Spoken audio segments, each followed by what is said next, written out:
Maybe you're not entirely sure who Logan Paul is. Maybe you are.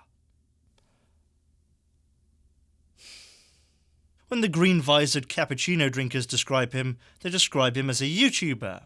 But that's like describing a colorectal surgeon as a doctor.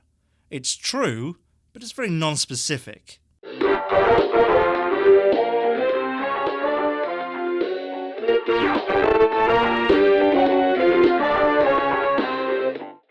I also have a video accompanying this one about Alex Jones in the same vein. You don't have to watch that video first, but if you did, I hope you enjoyed it. Thanks too for enduring the ad between that and this.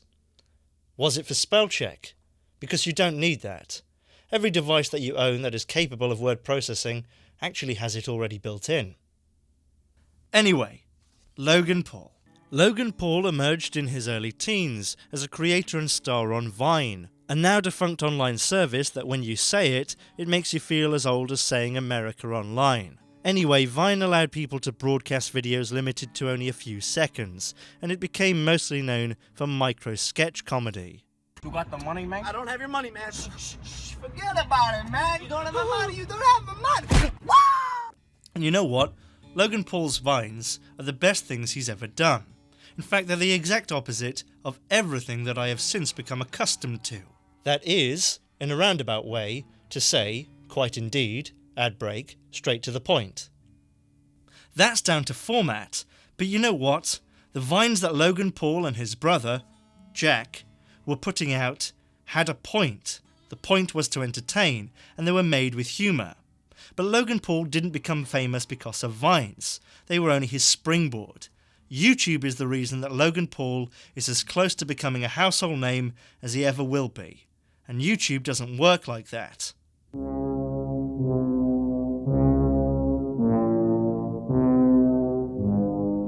YouTube is far bigger than Vine ever was, and there's a lot of competition on YouTube. The reasons to scour such a hive of scum and villainy are numerous.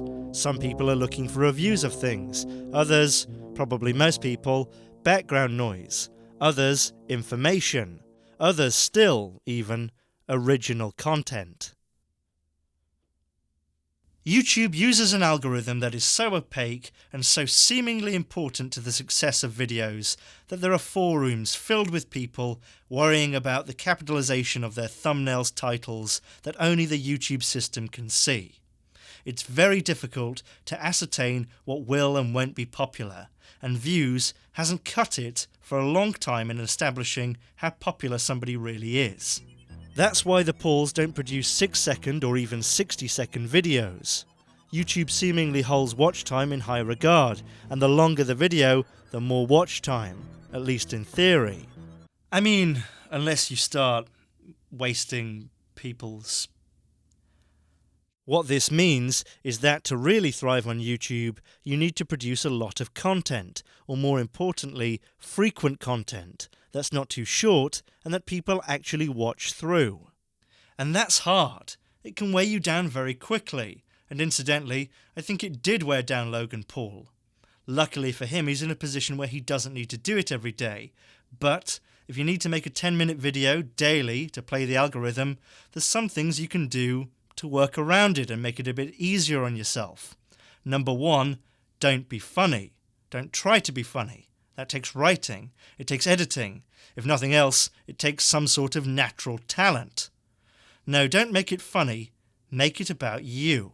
Paul's content is varied, but lots of it is vlogging. But not in a sense where he's sharing any information or any of his thoughts, but where he's creating a tinted window into, apparently, an enviable life. His vlogs are basically him doing stuff, and unless you've got a crush on him or a reoccurring hanger-on, they're terribly boring. Did I mention, it's all for kids. As well as lots of vlogs, Logan Paul also does other things too, such as make, or do, music. In 2017, he got into trouble for ripping off the 2008 single from Flowbots, Handlebars, with a subtly different track called No Handlebars. I can ride my bike with no handlebars. I can ride your girl with no handlebars. No handlebars. No handlebars. Yes, this got him into a bit of trouble, just for artistic inspiration. Also, the whole thing about riding women when his core audience are little girls. He also makes other music. We can dance if we want to. We can leave your friends behind. Cause your friends don't dance, and if they don't dance, well, they're no friends of mine. I say, we can go where we want to. A place they will never find. And we can act like we come from out of this world. Leave the real one far behind. Which is block rocking and all, but you can take my hat from my cold, dead scalp. As well as that, there's also, for example, a video where Paul reads some nasty tweets, and it kind of encompasses everything else. First, we start with gossip. You may have seen me in the headlines recently. Apparently, I am dating some girl named Chloe. Now, I am not going to confirm or deny this just yet. Maybe one day. Then, Logan Paul lets us know just how little critical messages bother him. Logang, let's go show Rob a little love. I think he needs it. Kind of a little negative Nelly, Rob. I see you there. Do me a favor. Everyone go tell Rob you love him. Tweet at him. Say what's up. Wish him well. And yeah, hopefully he's doing great.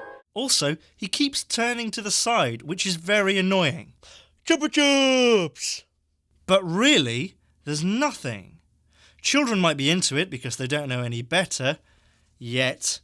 But as with Alex Jones, Paul derives his fame from vocally challenging other famous people and from a cycle of controversy. I've made a severe and continuous lapse in my judgment. He came to the attention of non-YouTube scouring masochists thanks to a video he made where he deliberately sought out a person, any person, who had committed suicide and filmed himself mocking said dead person to their corpse. And at the same time he was making other videos where he was mocking Japanese culture, not as an armchair sociologist. It's a stool. But in a culturally sensitive place, in Japan, to Japanese people. The suicide video and every other obnoxious video doesn't exist because Logan Paul is a cocknozzle.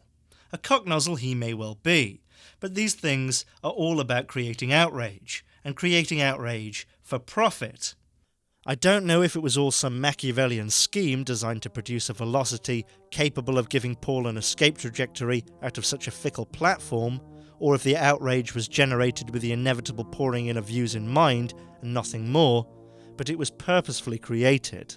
Perhaps not with the intention of becoming so big, I don't know. But Logan Paul going into a Japanese suicide forest, finding someone who had hung themselves and filming it wasn't an accident. It wasn't YouTube's fault that this happened, but Logan Paul was gaming their system. After that, not only could he take a break from daily vlogging, surely a joyless task even for someone so fixated on revenue, he, or his minders, could map out a whole redemption trajectory. Like I said in my Justin Bieber video, who, incidentally, is quite a talented individual in my mind, now that I've been through all of the Paul videos, for the purposes of monetizable content, there is no difference between fame and infamy. Logan Paul! Coming to the stage again. The reigning, defending YouTube champ of the world! Lots of people hate Logan Paul just as lots of people mock Alex Jones. It doesn't matter. All it does is increase the pool of people who might click on their content, who might fall for it all and buy into the false exclusivity that they offer, and who might really fall for it hook, line and sinker and buy some of that sweet, sweet merch. Let's spread love, baby. Let's spread positivity. Get your merch, loganpaul.com/shop. Where's the distinction between wanting to do good and wanting to, looking for sensationalism that will drive clicks? I'm not sure I understand the question. That's why I'm a brand. That's who Logan Paul is, because I do bridge the gap. Only a tiny minority of people will ever pay either for anything. But marketing is a game of volume. The click is the first sale, a tiny, tiny sale. But then, some you can convert. By the way, I don't think a lot of YouTubers could make a video calling out Logan Paul and not expect a backlash. But I don't, because I know that you guys get it. In fact, I think for most of my life I've been quite lonely until YouTube, And now I feel like you really get me.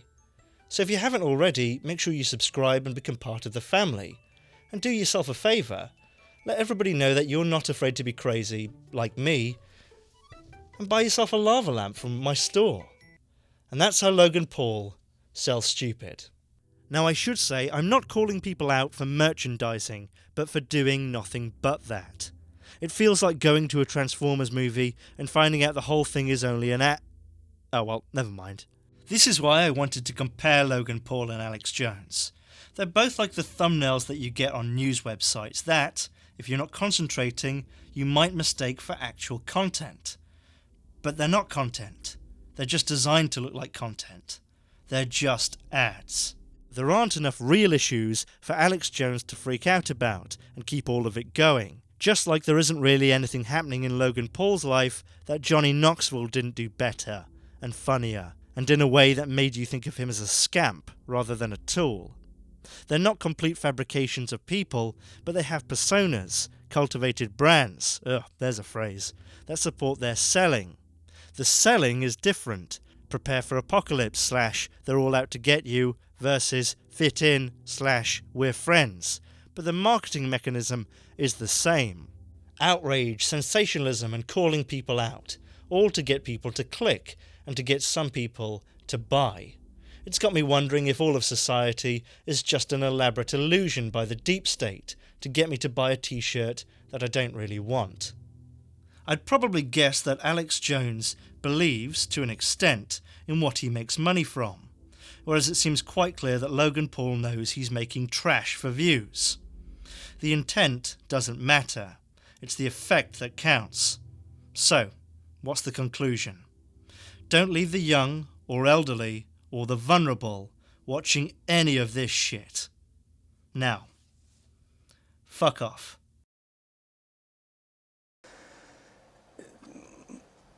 I try not to live my life thinking about money, because money doesn't make me happy. Creating and making other people happy makes me happy. Creating content to make people smile and laugh, that's what makes me happy. Even the greatest stars dislike themselves in the looking glass.